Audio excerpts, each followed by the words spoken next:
हमारे सभी धार्मिक ग्रंथों में उल्लेख है कि पुण्य अमूल्य होते हैं, उनका कोई भी मूल्य नहीं लगा सकता है।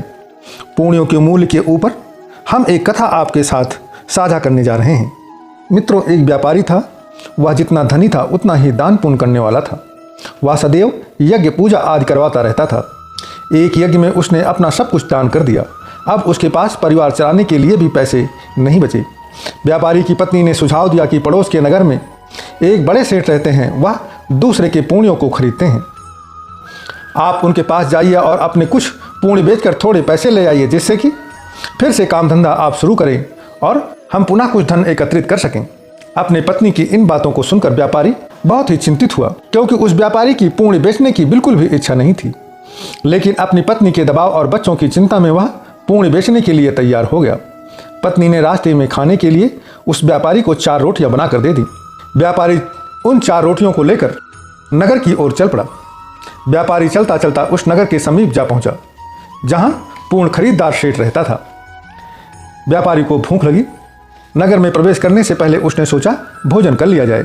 व्यापारी ने भोजन करने के लिए रोटियां निकाली ही थी कि उसके सामने एक कुतिया तुरंत के जन्मे अपने 3 बच्चों के साथ आ खड़ी हुई।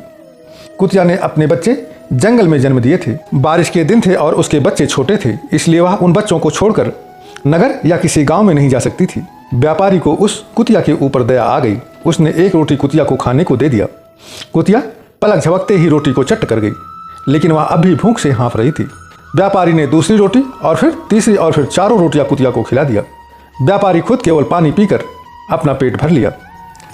जिसके उपरांत व्यापारी सेठ जी के पास पहुंच जाता है। व्यापारी ने सेठ से कहा कि वह अपना पुण्य बेचने के लिए आया है। सेठ व्यस्त था। उसने कहा कि शाम को आओ। दोपहर में सेठ भोजन के लिए घर गया और उसने अपनी पत्नी को बताया कि एक व्यापारी अपने पुण्य बेचने के लिए आया है, उसका कौन सा पुण्य खरीदूं। सेठ की पत्नी बहुत पतिव्रता और सिद्ध थी। उसने ध्यान लगाकर देख लिया कि आज व्यापारी ने कुतिया को रोटी खिलाया है।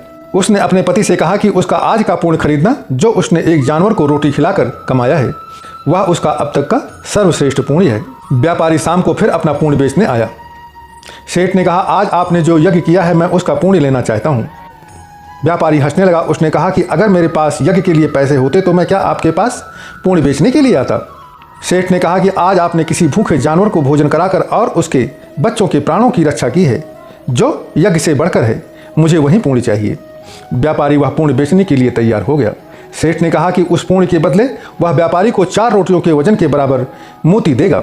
4 रोटियां बनाई गई और उसे तराजू के एक पलड़े में रखा गया।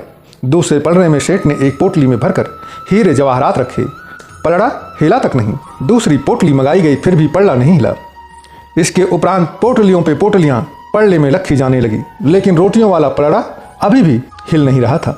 व्यापारी ने सोचा कि यह कैसा चमत्कार है। उसकी बुद्धि तुरंत बदल गई। उसने सेठ से कहा, मैंने अपना विचार बदल दिया है, अब मैं अपना पुण्य नहीं बेचना चाहता। सेठ ने कहा, जैसी आपकी मर्जी। व्यापारी खाली हाथ अपने घर की ओर चल पड़ा। उसे डर हुआ कि कहीं घर में घुसते ही पत्नी के साथ कलह ना शुरू हो जाए। जहां उसने कुतिया को रोटियां डाली थी वहां से कुछ कंकड़ पत्थर उठाए और एक थैली में रख लिए। घर पहुंचने पर पत्नी ने पूछा कि पुण्य बेचकर कितने पैसे मिले, तो उसने थैली दिखाई और कहा, इसे भोजन के बाद रात को ही खोलेंगे। इसके बाद गांव में कुछ उधार मांगने के लिए चला गया। इधर उसकी पत्नी ने जब से थैली देखी थी उसे सब्र नहीं हो रहा था। पति के जाते ही उसने थैली खोली। मित्रों, थैली को खोलते ही पत्नी की आंखें फटी की फटी रह गई। पूरी थैली हीरे और जवाहरातों से भरी हुई थी।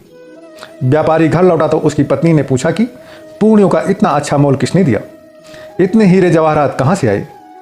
व्यापारी को अंदेशा हुआ कि उसकी पत्नी ने सारा भेद जान लिया है। वह ताने मार रही है, लेकिन उसके चेहरे की चमक से ऐसा नहीं लग रहा था। व्यापारी ने कहा, दिखाओ कहाँ है हीरे जवाहरात। पत्नी ने लाकर पोटली उसके सामने उलट दी। उसमें से बेशकीमती रत्न गिरे। व्यापारी हैरान रह गया।